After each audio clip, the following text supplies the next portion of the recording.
The sun dipped low as Jacob saw them. A host of unseen warriors, divine messengers, camped along the way. He named the place Mahanaim, 2 camps. His was not alone, but fear returned, clothed in memory. Esau, the brother he betrayed, was coming, 400 men at his side. So Jacob moved with trembling hands. He sent messengers ahead with gifts and phrases softened by time. Your servant Jacob says, I come in peace. But the message returned with dread. Your brother Esau is coming, with 400 men. The air thickened. The past had caught up. Jacob divided his people, flocks and hopes. If Esau strikes one camp, the other may escape. And then Jacob prayed, not the schemer's plea, but a son's desperate cry. O God of my father Abraham, deliver me. I am unworthy of your kindness, but you said, I will surely make your offspring like the sand of the sea. Night fell. Jacob sent gifts across the river, waves of camels, goats, ewes, a king's ransom to soothe a brother's wrath. And then, alone under the stars, he led his wives, children, and possessions across the stream. Only he remained, empty, vulnerable, exposed. And there, in the blackness of night, a man appeared. No words, only struggle. They wrestled.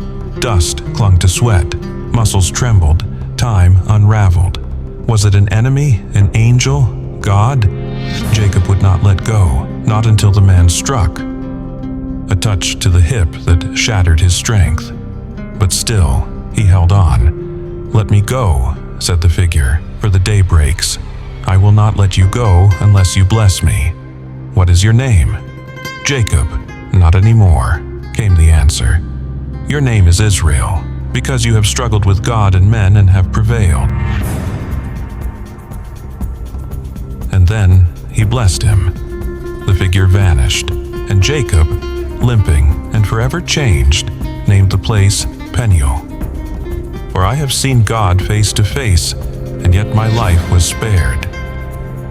As the sun rose, it lit the face of a man who had walked into the night as Jacob and limped into dawn as Israel. Wrestling with God is not just resistance, it is desperation wrapped in faith. Jacob was not fighting against God's will. He was clinging to it with all he had, alone, afraid. He could have fled from his past. Instead, he stood in the darkness and refused to let go. He was broken to be made whole, crippled to finally walk straight. He lost his name to gain his identity.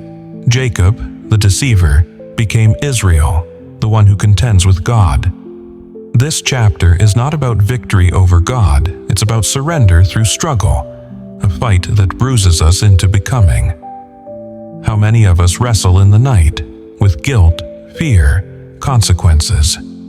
And yet, what if the wound we carry is the mark of our transformation? What if the limp is the sign of grace? Father, in the darkness, we often fight shadows of our past, and sometimes even you. Break us where we are proud, wound us where we refuse to surrender, that we may walk not in our own strength, but with a limp that leads us to you. Let our names be rewritten, our fears overtaken, and our dawns be filled with the light of redemption. Amen. The sun rises, but peace remains uncertain. Jacob sees Esau approaching, not with rage, but with open arms. Forgiveness will unfold in a way only heaven could write. Continue the journey through our Chronological Bible Stories, where every step reveals the hand of providence,